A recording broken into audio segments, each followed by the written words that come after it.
Okay.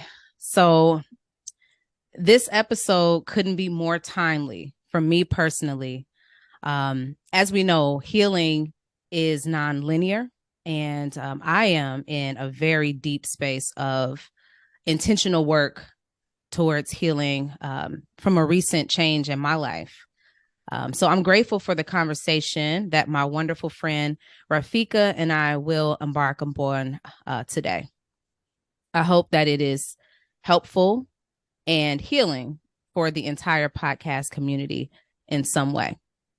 Today, we will be heavy on embracing vulnerability and reflecting on our personal growth journeys over the last year as we wrap up 2022 and head into the new year. It's kind of crazy to say that, right?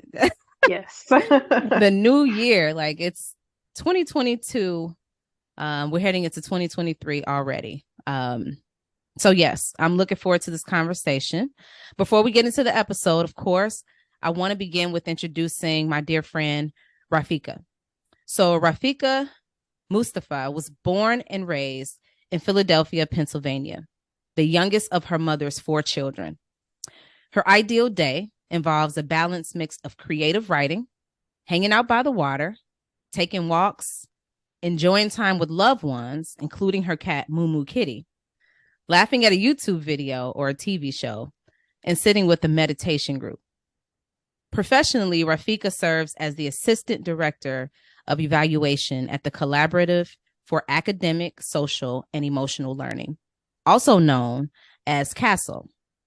In this work, Rafiqah helps CASEL staff to learn about and improve their work, which includes technical assistance, professional learning, and resources for educators in schools, districts, and states, and policymakers concerned with supporting systemic, social, and emotional learning in service of equity and excellence for young people.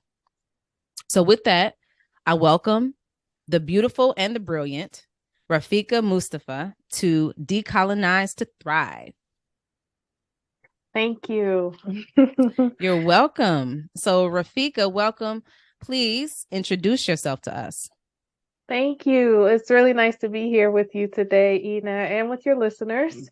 And I think it is timely in terms of time of year, being able to have this conversation. Yes. I would say right now I'm very much in a place, I think you used the term intention, and that Mm-hmm. really resonated with me because that's kind of what I've been focusing on right now. And it's kind of being intentional in different Mm-hmm. areas of life. So that's kind of what I'm thinking about. That's what I'm trying to prioritize. Yes. Understandable. And that's always, I think, a good place to be, thinking about intention, becoming more intentional. And I think that leads into a purpose driven life. So before we get into questions, I just want to do a check in with you and just like, how are you feeling? Just a human check in. How are you feeling Yeah. today? No, I appreciate that. I'm feeling pretty good. It's a Saturday, and Yeah. so my routine is, get up. Me and my sister, we go to hot yoga. We usually walk around the farmers market afterwards, but today is really rainy outside, so Yeah. we just came back in. But I'm feeling good. Like I was looking forward to this conversation with you, and then I'll probably do some writing later and probably take a nap, which Yeah. will be nice. So yeah, today's a good day. I'm feeling good. Good, good. I'm glad to hear that. And tell everybody where you are um coming in to us from today. Because I'm in Oh. Chicago, but you are Oh, so today I'm actually in Davis, California. So just about nice. 30 minutes outside of Sacramento. Okay, okay. I've never heard of that place, but I do absolutely love California. One of my favorite places is San Diego. So you said it's a little rainy. I was trying to figure out, I was like, is it where is she at where it's Yeah. raining? Yeah, but much further north from San Diego. Yeah. Okay. So um this conversation today is it's going to be sort of a back and forth, I think, just between the two of us, as we reflect on the year, and Mm. as opposed to being like a typical podcast episode of mine where I'm just unpacking what decolonization means with my guests. So I do want to name that. And I would love for us to start with both sharing, the ways that we've reinvented ourselves this year as we reflect on 2022. So I'm going to open up for you first. What are some of the ways that you've reinvented yourself this year?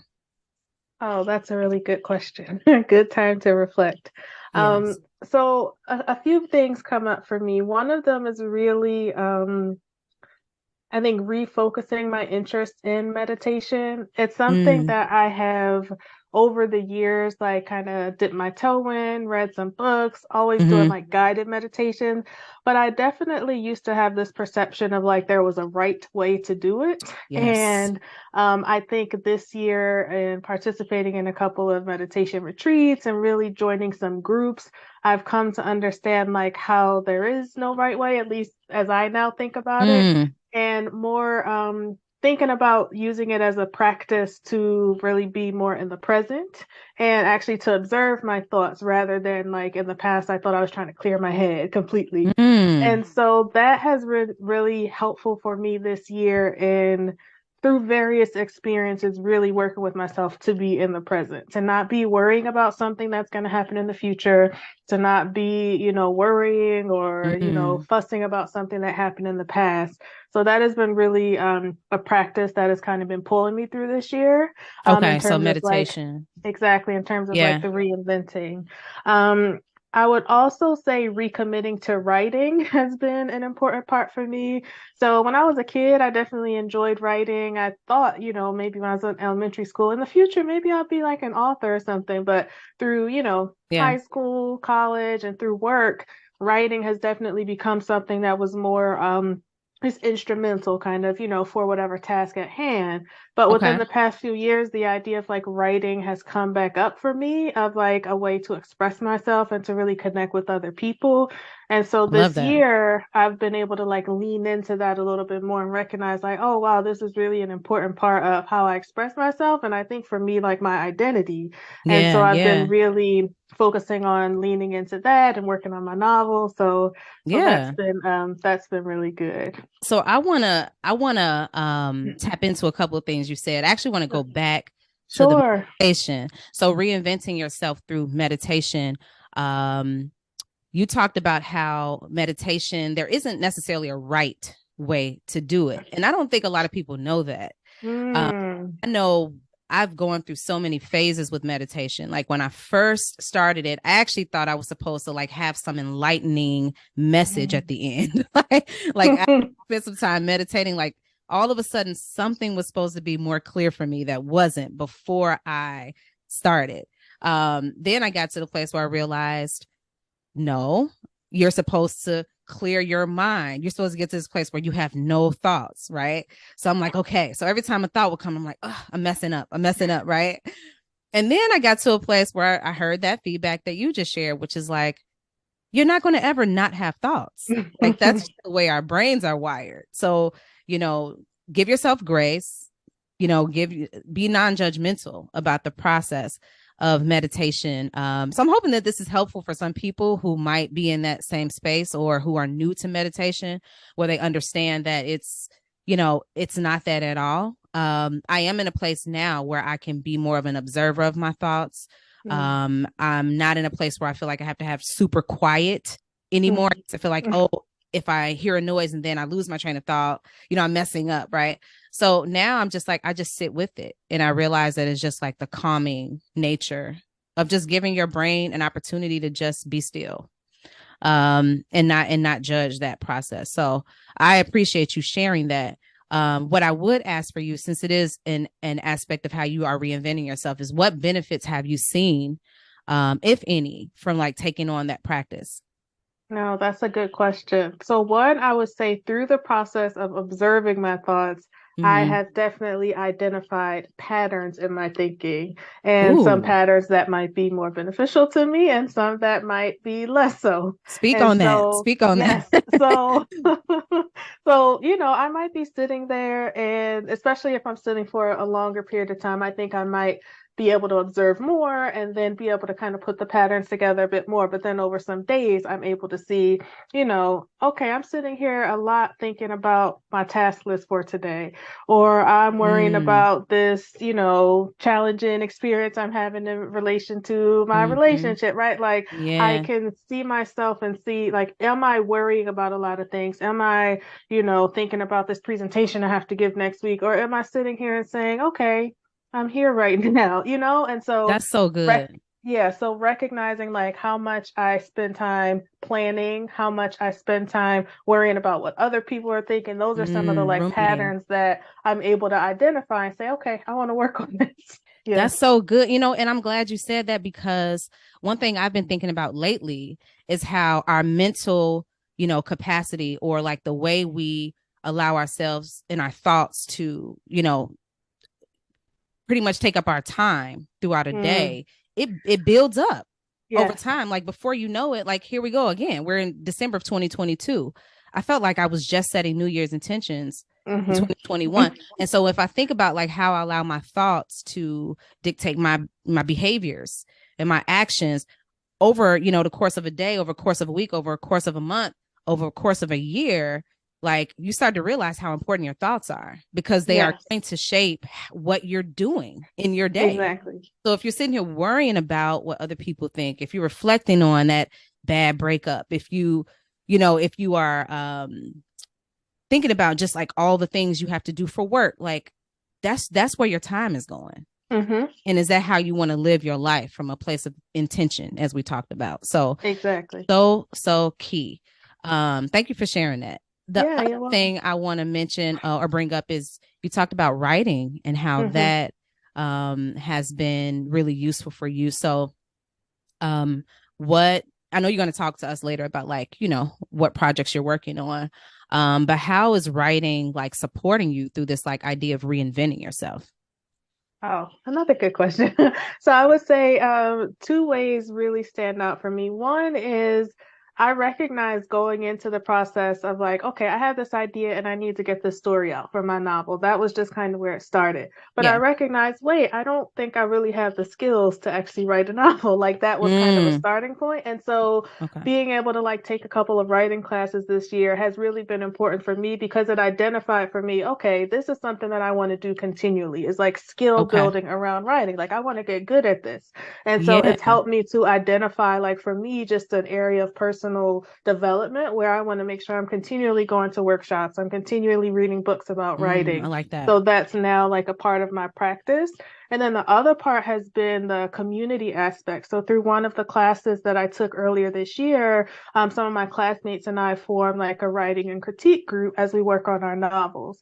And so prior to this year, I have definitely had a lot of challenges as it relates to like maintaining friendships and just kind of social environments, largely due to like social anxiety, not because of things other people were Mm, doing.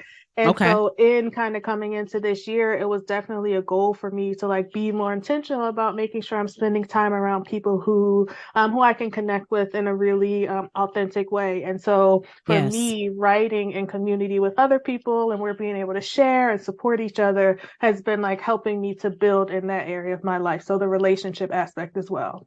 Oh, that's beautiful. That's beautiful.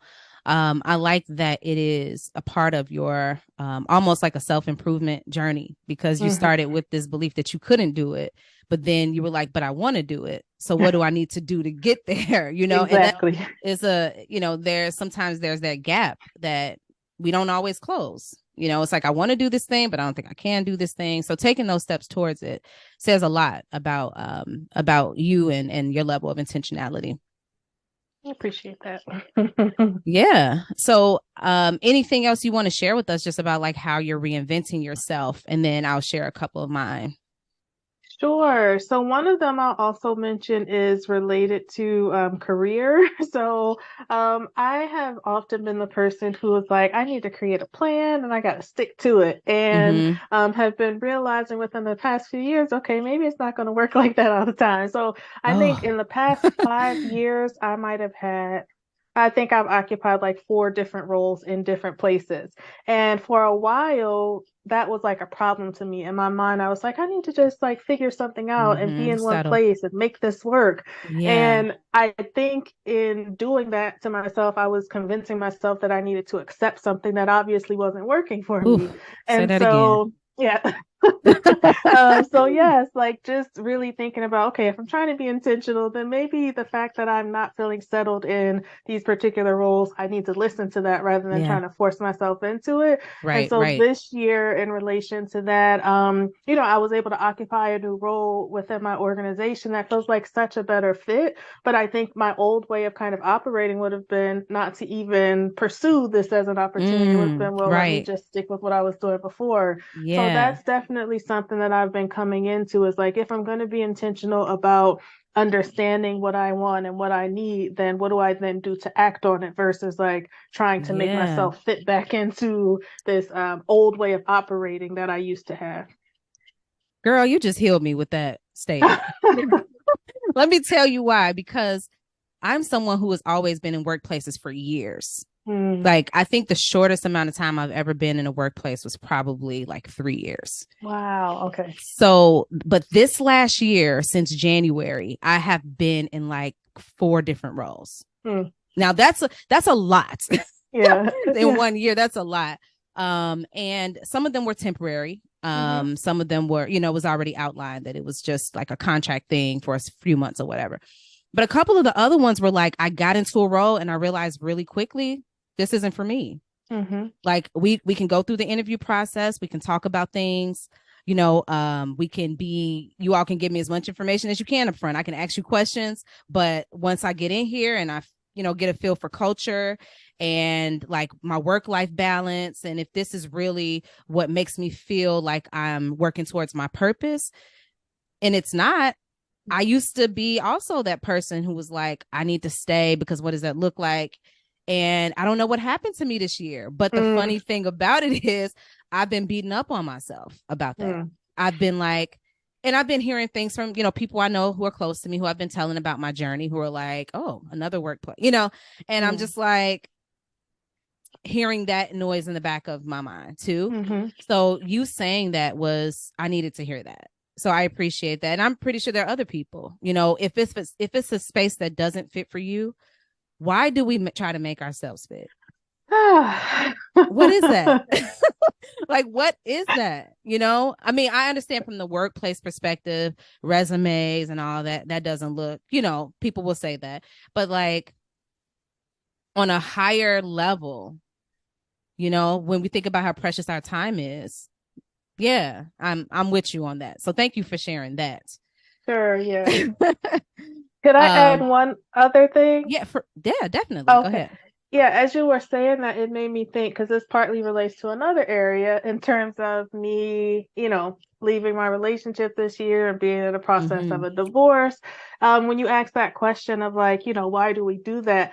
I think for me, it was definitely with the work thing and with the relationship thing. Like, I don't want to be a who makes a commitment to something and then I keep leaving this thing. Like, I started internalizing that as like, that says something about me if I'm going back on my word or if I have made this commitment and I'm now saying this doesn't work for me. And I Yeah. think the idea of like, but it's okay to change your mind. It's okay to experience something and Right. say, I am saying that I made this commitment and now I'm making a different decision, and not taking that as like a flag on you as a person or your identity has been a part of that for me as well, of like just trying to sit with that idea. Yes. Yes. It brings me back to one of my favorite books, which is The Four Agreements. And I Mm, don't know if you ever read it, but it's by Don Miguel Ruiz. And one of the four agreements is be impeccable with your word. And I think that's why in the back of my mind, I'm always like, oh, I have this belief that a person is only as good as their word. mm, And that's probably what has kept me up at night when I've reflected on those situations. But I also have been in a space of understanding like expansion, evolution, and growth. They don't necessarily operate in these neatly mm. packaged, increments. Yeah. Like when you are in a place when you realize you need to expand, tomorrow's not promised. You probably need to act on that. Yes. I mean, and it does require you to think and reflect a bit, don't be impulsive. But I think if you've gone through that process and it still feels like the right next step, that's where I'm at least, Yeah. and not beating up on myself. So again, yes, so glad we're having this conversation today. Yes. I love that. Yeah. Yeah, I mean, I would say for myself personally, reinvention is probably been my number one theme this year. Hmm. I left a really amazing role in a workplace that I loved doing what I was doing. But I also realized it was no longer the space for me. And since then, I have been exploring and, Hmm. I launched a business. I realized that there's an aspect of my personality that lends itself perfectly to entrepreneurship. I love variety in my Hmm. schedule. But I also love it in doses because I thrive on structure and routine. So I need to find like that perfect balance of the two. Self discovery has been a huge thing for me, figuring out what brings me joy and really allowing for more space for that in my life. Hmm. Cultivating friendships is not something I've prioritized in years past. But this year, in reinventing myself, and as I get older, I realize so much of how important friendships are and sharing Hmm. history with people. And like you, something that is, surprising to me because I've never ever considered myself a writer. But this year, I've been driven to write poetry. Like I have these experiences where I'm feeling these intense emotions and I just want to Hmm. write something down. I'm like, I got to write it down. Yeah. Yeah, like if I'm having like a bad day or just something was so beautiful to me or something was really intense, I'm like, I just want to write it down. And it has actually just become like poetry. Hmm. And so I actually just bought myself recently like a little notebook to write my poems in. So that, and again, in school, I was like, whenever it was like a poetry unit, it kind of like was like, I'll do it. But I Yeah. never Yeah. saw myself as like a poet. I never thought anything I ever wrote down was good. So Hmm. that's been a surprising thing for me this year. In reinventing myself. And I'll say lastly, podcasting. This podcast is brand new. Um, and not something I ever saw myself doing either, but felt really compelled to do it. And has become a true passion project for me. I look Hmm. forward to expressing myself through the podcast creatively. It brings me joy. Learning about people brings me joy. Um, and so I feel like that has been the theme of the year for me. It's been reinvention. Yeah. So yeah, I'm glad that that's something we share in common. Hmm. So I do want to shift us. I would love to know what prompted the development of this journey of reinventing yourself and finding new outlets. Really good question. So for me, it was kind of a realization that I had been doing something that for years had been kind of like a challenging type of behavior for me. And Okay. so since I was a little girl, I definitely like engaged in a lot of emotional eating, binge eating, and I didn't Mm, know all along that it was an issue, but in recent yeah. years, I've come to understand that. And so I recognize probably over the last few years that I have been really turning to that as a way to cope. And Mm, by recognizing how much I've been doing that, it signaled to me, okay, something must be wrong. Like I'm really leaning into this practice that I know yeah. is, problematic for me so much that it's like becoming a part of my regular routine. And so seeing Wow. that made me take a step back and say, what am I coping with like on a daily basis that's making Mm, me turn to binge eating? And that kind of helped me mm. to identify, all right, I need to do something different. Wow. When you shared, that binge eating is something you had been doing for quite some time, but never really identifying what was causing it, that really resonated with me. I know that binge eating has been something that has come up for me over the years too. Um, and I think I've excused it or kind of pushed it to the side because it doesn't happen all the time. Mm-hmm. But I do think there's power in uncovering what's leading to that in the first place. So thank you for sharing that. That's Yeah. really honest and vulnerable. No, no problem. I mean, it's something that I realized and I even though it was challenging, I was grateful that it helped to signal to me I needed to do something different. So, Yeah. Yeah, that's good. I'll share one too. So for me, one of the things that has prompted like this journey of reinventing myself is burnout. So Mm, this year, as an educator, and I'm sure other educators can identify with this, just being in a traditional school setting was a lot. Schooling and teaching and even educational leadership already came with its share of stressors. But with the pandemic and the need to focus on social emotional learning, post George Floyd, post Breonna Taylor, all of the issues that our community was faced with, it just became almost unbearable to just show up and go about business as usual. I think there needs to be a major shift in education as a whole, but it's never been more evident than it is today. And so that mm, burnout really led me to identifying um like what do I need to do to bring myself back to this place of equilibrium where I'm not coming home and I'm drained, dropping my bag and not doing anything else, not wanting to cook dinner. And so for me, it's been giving myself permission to rest. mm, And resting has been, so important. It's always necessary. But I also realized in that why some people avoid this, taking this time to stop and rest, because it can also bring up uncomfortable feelings, if you're trying to be introspective and reflective about things that are hard for you. Sometimes that discomfort is enough to make you want to go back to being distracted. And then things like the binge eating, or, like for me, in my case, it was like just mindlessly scrolling on social media or watching, Netflix until I doze off, things like that, that I just know are not intentional ways that I could use my time. So yeah, burnout mm. was one of the things that pushed me towards reinventing myself this year. Wow. Well, I think, like you said, for educators, you have such a Mm-hmm. an important but obviously very challenging role and, always shifting. So you recognizing that in yourself and kind of what you needed to be able to support yourself as you're always supporting other people in your work, Right. that sounded really important, really critical. Yes. Yes. I think just the very nature of what it means to be a teacher is such a job that requires you to put your needs on the back burner. Mm, And though that is a beautiful act of altruism, there has to be some form of balance as well. And I just think it's very unbalanced. And if you've looked at any statistics, educators have been fleeing schools, and yeah, and that's not good. We need our best teachers to be in the classroom. So right. so that, and then I'll share another one, and if you have more you can also share.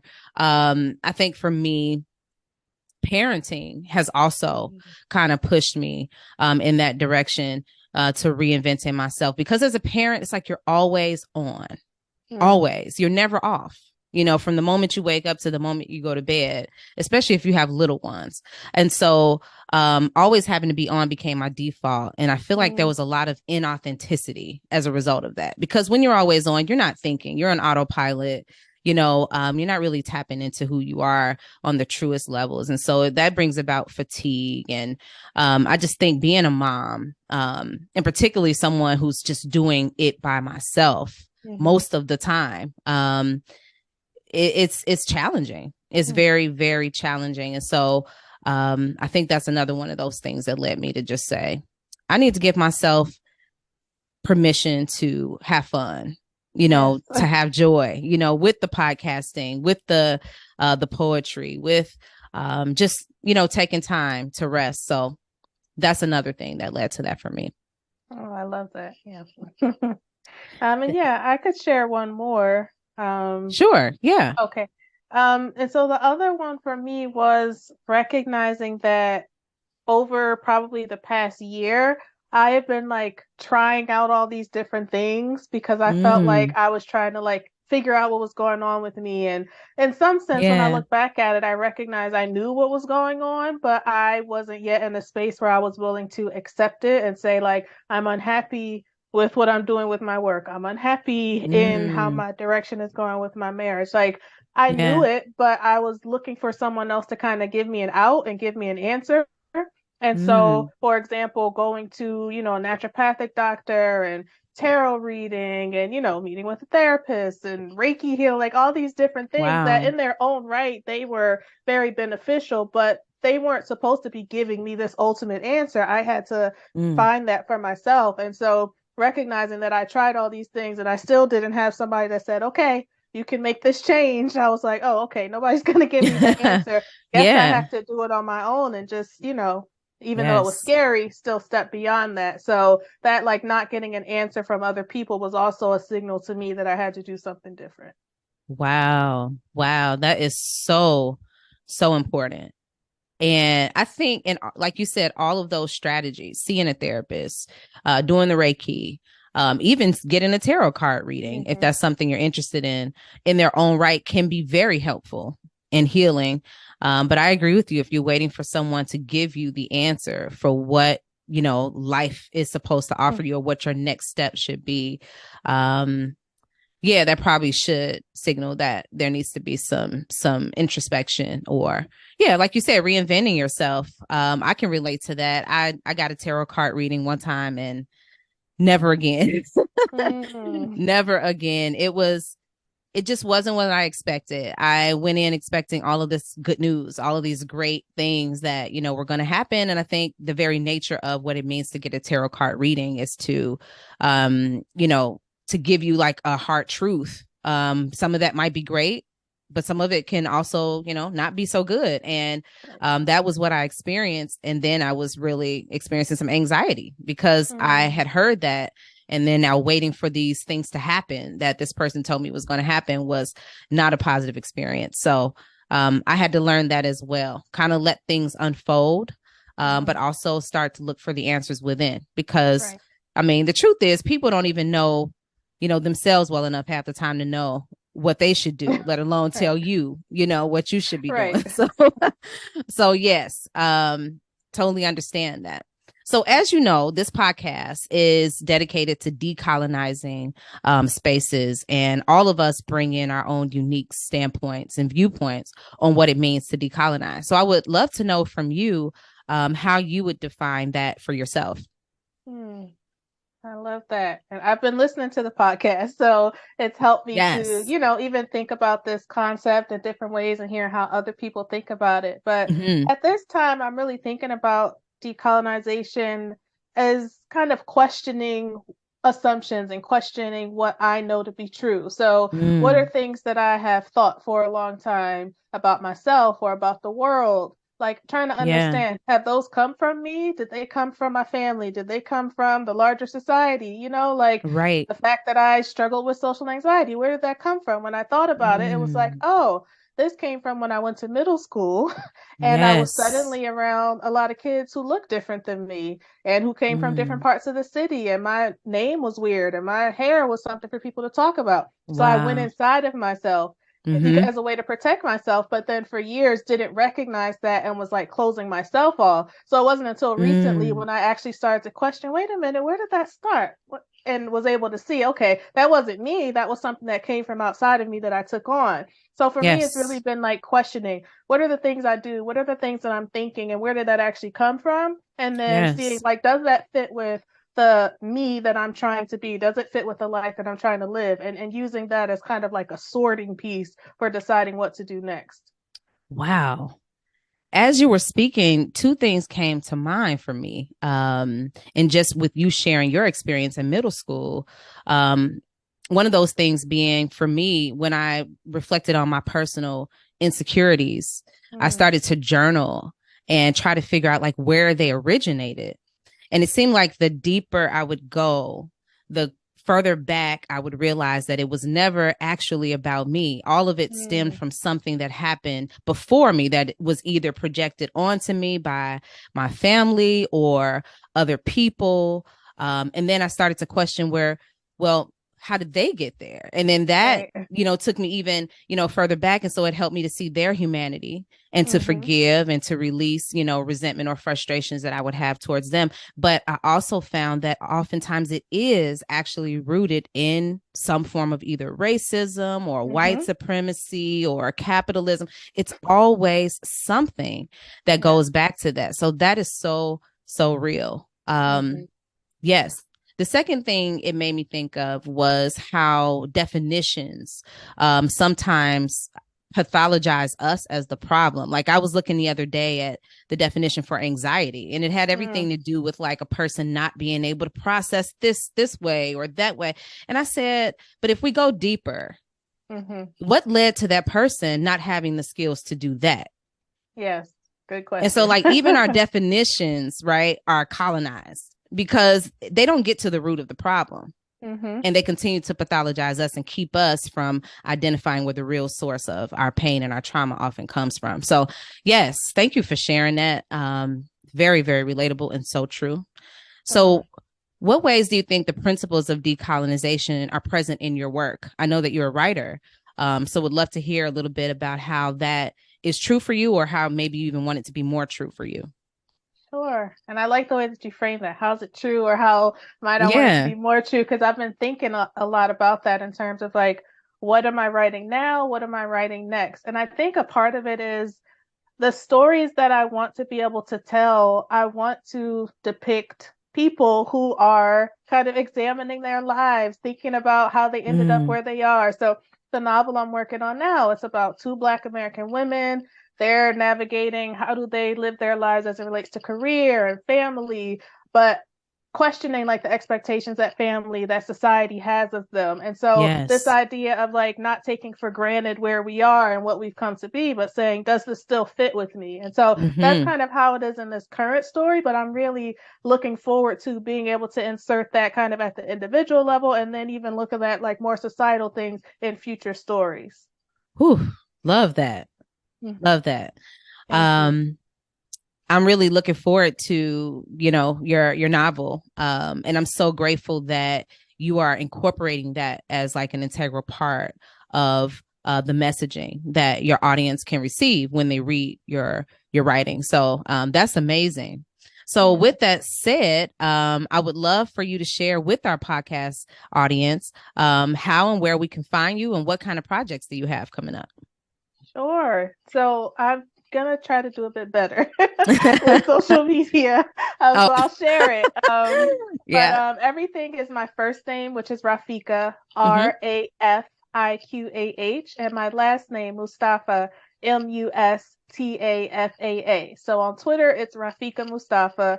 On Hmm. Instagram, it's Rafiqah.Mustafaa. On Medium, it's Rafiqah space Mustafaa. So Nice. if anybody is looking, and Very feel straightforward. yes, okay. And feel free to look. You'll see some things that I've written that I've been working on with different projects with my family, and then some of the more fiction type stuff. So that'll be what you'll see once you look me up. Wonderful, wonderful. Love it. Um, so as we wrap up, I would like to ask you one final question. And that is just about what's bringing you joy these days. What's making you smile? What's bringing you to life? Oh, I love that. So I think I'll say it's doing things that I enjoy with people that I love. And Yes. so, hot yoga with my sister on Saturday mornings, that's our routine. Or, Yeah. playing with my pet, with my cat Moo Moo Kitty. Yeah. Looking forward to traveling with my mom for her birthday. So like just doing things that That's I beautiful. enjoy with loved ones, with friends and family. That means so much. I'm also someone who's really big on quality time. That's probably my number one love language, I think. So, yes, I can relate to that. Thank you so much, Rafika. Absolutely loved having you on. Looking forward to that novel and to collaborating again in the future. So, thank you. I appreciate that. Thank you so much for the invite. This was great to have this conversation with you. All the thoughts that have come up kind of in listening to the podcast, and you with your Yes. prior guests has been really helpful for me. So I'm looking Thank forward to you for that listening feedback. more. Yeah, I'm Awesome. looking forward to listening more, and thank you again. Thank you.